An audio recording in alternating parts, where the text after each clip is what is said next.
Axşamınız xeyir dostlar. Hər gecə bir nağıl dinləməkdən yorulmadınız ki? Elə isə keçid alaq növbəti nağılımıza.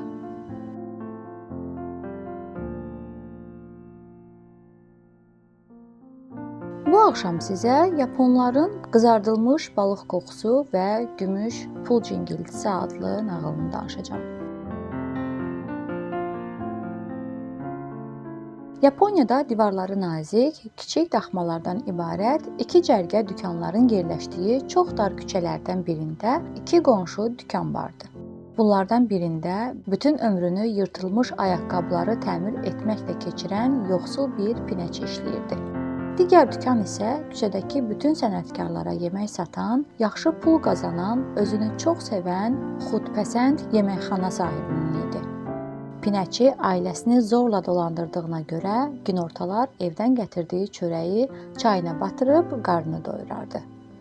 Həmin çörək parçası ona bəs edirdi. Amma lap yaxınındakı yeməkxanadan gələn ləzzətli yeməklərin iyi həmişə iştahasını oyadırdı.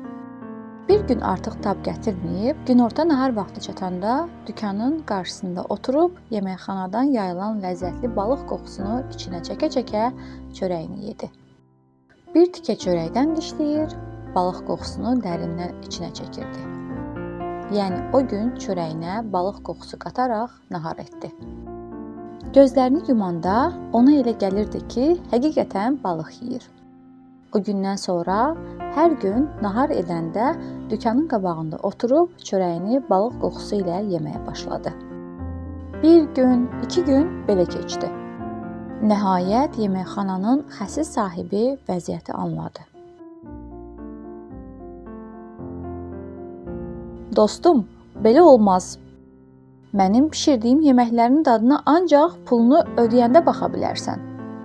Sən balıq yemirsən, amma qızardılmış balığın qoxusundan udursan və əvəzində mənə 1 qəpik də vermirsən.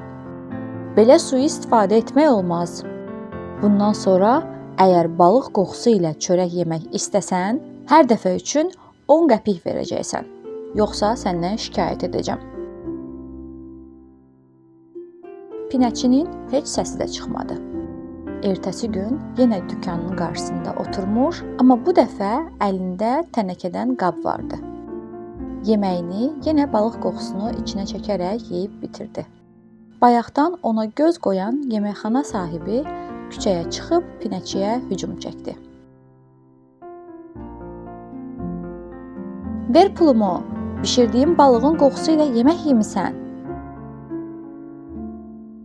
Pinəçi əlindəki qabı silkələyərək dedi.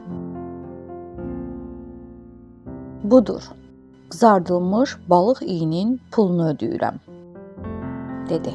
Qabdakı pullar tərpənərək cingildəyirdi. Qızardılmış balığın qoxusu üçün qabdakı gümüş pulun cingiltisi kifayət edər. Hətta artıqdır belə. Əgər az hesab edirsənsə, biraz da cingildə bilərəm. Yeməkxana sahibi çox utandı. O gündən bəri pinəçini narahat etmədi.